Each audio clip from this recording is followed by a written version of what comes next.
Hi, you guys. On your tables, I gave you guys each a summary of how we do inventory. Anybody doesn't have any? Okay, so it's pretty simple, straightforward. I do exactly what she does, but just everything in Fusion. So first of all, every month I go to my Fusion Core inventory, and I go to my inventory summary. You choose your date range.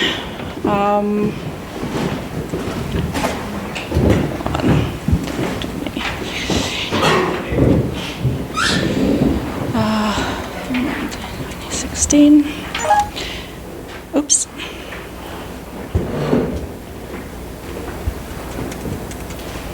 Sorry. Anyway, you include whatever locations you want to, and then I print a summary report. Next, I will go to my Feedlot usage report. It's under Fusion Office, Yard Reports, Feedlot usage report, and I would print, choose your feed by ingredient. If you do drugs inventory, you can choose that too, and your inputs. Okay, so if I have the two reports, your Feedlot usage report, that's the exact usage, your feed usage, you know you've used throughout the month. What I do is I adjust my Feedlot usage report to my commodity inventory report because there's always going to be a difference. The reason why there is a difference is, I'm sure Canon or Chris can explain a whole lot better, but apparently the truck torque is throw off the inventory when you load the commodities, or you have an uneven feed truck. So the Feedlot usage report is like I said, what was fed. Your commodity inventory report was the feed that was loaded on the truck. So we want to keep track of the feed that was fed, actual feed. How to do the adjustment, you go to your Fusion Core, choose inventory, and do a new commodity inventory offset. You will either put back feed in the inventory or you will take it out, depending on what your Feedlot usage report was. I don't know how many people of you use water tempering, but water tempering is a big pain in the butt right now because your Feedlot your commodity inventory report does not take out the water you've put with your feed, with your commodity. So your inventory report will have the water included. So you will have to take out the water and put that amount back into your wheat or your barley or whatever product you temper. We have run into this issue in the beginning, so we would be out like between 80 to 100 tons during the month, which, over time does add up quite a bit, and your inventory would be out totally. On the back of the sheet, you will see Chris has started a case file, case number 127. So the idea is to eventually, hopefully, if Canon can get to it, have the commodity inventory report, have that taken out. So you don't have to do so much adjustments. I don't know if I'm making sense so far, but if you have any questions, just ask anytime, please. The water being in there just equates to extra weight. Yes. The weight being delivered out. So that's just obviously taking water or taking the weight of your inventory. Yes. It doesn't need to be taken out, right? Yes. So sorry, Elsha, you said the Feedlot usage report doesn't take into account tempering. It does. When you bring up your feed, it will be a separate entry anyway. The water will be separate, and then your grain is separate.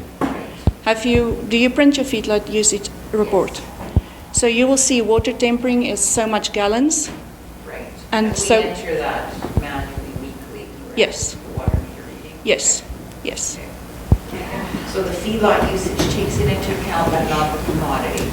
The commodity doesn't take it out, so that would be the whole of what was fed. So once you are satisfied with your inventory numbers, it is important to do a bulk log inventory log, or whatever you call it. But you don't do it the month end, the day of the month end. You do it the first day of the next month. If you do it month end, usage for that day will still come off midnight. Is that correct? So you will be out the beginning of the next month for your inventory. Then you start with the wrong inventory. So always the first day of the next month is your bulk log inventory. Then you know you start with your correct inventory for that month. How do we do it? Can you show the steps on it? Okay, so bulk log. You go to Fusion Core, inventory, your bulk log inventory. So everything comes up. You choose your date, the first of the next month, and you just put in your inventory numbers right there. So you know exactly where you should start. So that's just a fresh starting point for that month. Yes. So to make sure, I'd probably recommend making sure you understand how you got that number from the previous month. If you're changing numbers, just to keep tabs on what you're changing and how much you're changing it by, so that you have some copy to go back and say, okay, we took 40 ton out of barley, and if you make a note saying we took 40 ton out of barley, here's 2 empties. Then at least you have some paper trail going back. And Right, because if you do a bulk log, there's no way to look back, correct? And that adjustment you do in your commodity offset. So you do a new commodity offset, and there you make your note. Right. So you'd make your offset at the end of the month, Yes. and that's your adjustment. So you would run your inventory right up until the month end. And the month end, you would make an offset, correcting your inventory back that 40 tons of barley. And then when you make that offset, there's a spot for a note, and in that note would say corrected for water tempering. And then that would change that amount, and then you would just lock that amount in again. Okay, so for example, I have February 28th, I have 50 ton barley more in the bin than I have in Fusion. So I need to go February 28th, 50 ton barley arriving, correct? Yes. In the offset. Then March 1st, say I have 650 metric ton of barley outside. Then March 1st, bulk block, 650 metric ton barley. And you only do that once a month, Elsha? Yes. You don't do this on a weekly basis? You will drive yourself crazy, but now that you know you have to take the water out, your inventory will work a whole lot better. Yeah. So you do this first, then you go back, you print your commodity inventory report, Yes. then you have all the correct numbers. You take those numbers and you go do your bulk log inventory. So if your numbers are the same then, why would you do a bulk log inventory? It's just Cannon. No, Cannon. He was. Do you want to answer it? No, I was actually asking the same question. I don't know the answer. Thank you, Cannon. I understood. I've always understood. That's just if there is any discrepancies. You know, you just start your month off then with the right numbers. The reason, can you explain the reason for bulk log better than I can? As I said, the bulk log, so you have a start. Yes. That I understand, but if you're gonna do, I guess if you only have things that are out 1 or 2, like if you're doing your drugs and you're out 1 or 2 implants, a bulk log would make sense. Yeah, but commodity, if you are out by minute amounts, you are wonderful. You guys are doing something right there. That's why I meant, yeah. Yeah, so drugs, probably not a big deal. You will always do a bulk log on your commodities because there's always going to be adjustments on that. I don't even know. You can get to a place